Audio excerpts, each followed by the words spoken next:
Good morning. आप लोगों का कार्तिकेय कोचिंग के नए एपिसोड में स्वागत है।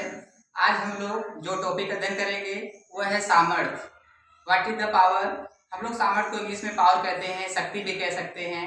आज हम लोग इसके बारे में अध्ययन करेंगे, शक्ति किसे कहते हैं, सामर्थ्य किसे कहते हैं। तो हम लोग पहले इसके बारे में समझ लें। सामर्थ्य को हम लोग शक्ति भी कहते हैं, इंग्लिश में पावर कहा जाता है। तो किसी वस्तु या कर्ता के द्वारा जो कार्य करने की दर होती है उसे हम लोग सामर्थ्य कहते हैं। और जो सामर्थ्य का सूत्र होता है वह कार्य बटे समय होता है।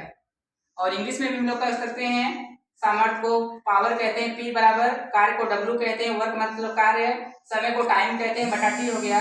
तो सामर्थ्य बराबर कार्य बटे समय, या तो हम लोग इंग्लिश में लिख सकते हैं P बराबर W बटा T। इसका मात्रक निकाला गया है तो यह W जो कार्य है, कार्य का मात्रक जूल होता है, और जो बटा समय है, समय का मात्रक सेकेंड होता है। इसी सूत्र से मात्रक निकाला गया है जूल प्रति सेकेंड। तो हम लोग कह सकते हैं जो सामर्थ्य का मात्रक होता है जूल प्रति सेकेंड होता है, और जो इसका दूसरा मात्रक होता है सामर्थ्य का वह वाट होता है। तो सामर्थ्य के दो मात्रक हैं, जूल प्रति सेकेंड भी हो सकता है और सामर्थ्य का दूसरा मात्रक वाट होता है।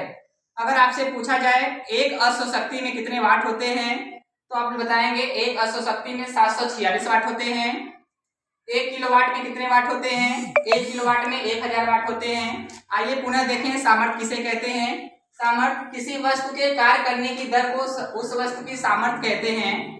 किसी वस्तु के कार्य करने की दर को उस वस्तु की सामर्थ्य कहते हैं। सामर्थ्य बराबर कार्य बटे समय होता है। सामर्थ्य को इंग्लिश में पावर कहते हैं, इसलिए P लिखा गया है। कार्य को इंग्लिश में वर्क कहते हैं, इसलिए W लिखा गया है। समय को हम लोग टाइम कहते हैं, इसलिए T लिखा गया है। तो सूत्र के अनुसार W बटा T हो गया। W मतलब कार्य का मात्रक जूल हो गया, समय का मात्रक सेकेंड हो गया, तो कुल मिला के जूल प्रति सेकेंड हो गया इसका मात्रक। और दूसरा मात्रक सामर्थ्य का वाट होता है। आपको बता दें एक अश्व शक्ति को इंग्लिश में हार्स पावर कहते हैं। हार्स मतलब अश्व या घोड़ा, हार्स पावर। तो एक अश्व शक्ति में 746 वाट होता है और 1 किलोवाट में आपके 1000 वाट होते हैं। Thank you.